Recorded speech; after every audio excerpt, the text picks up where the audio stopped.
give you guys a tour of my shed and all my dirt bikes. First off, a Honda CRF 80.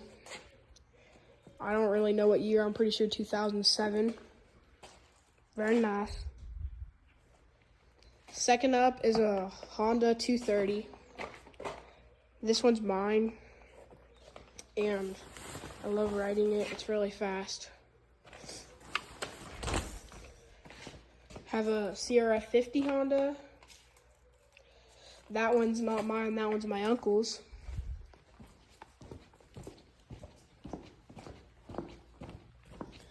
And then we have a CRF 450 race bike. That's my dad's.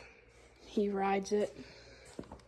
And then we have another 50 down at the house, identical to this one right here. But I didn't bring it in my shed, so yeah.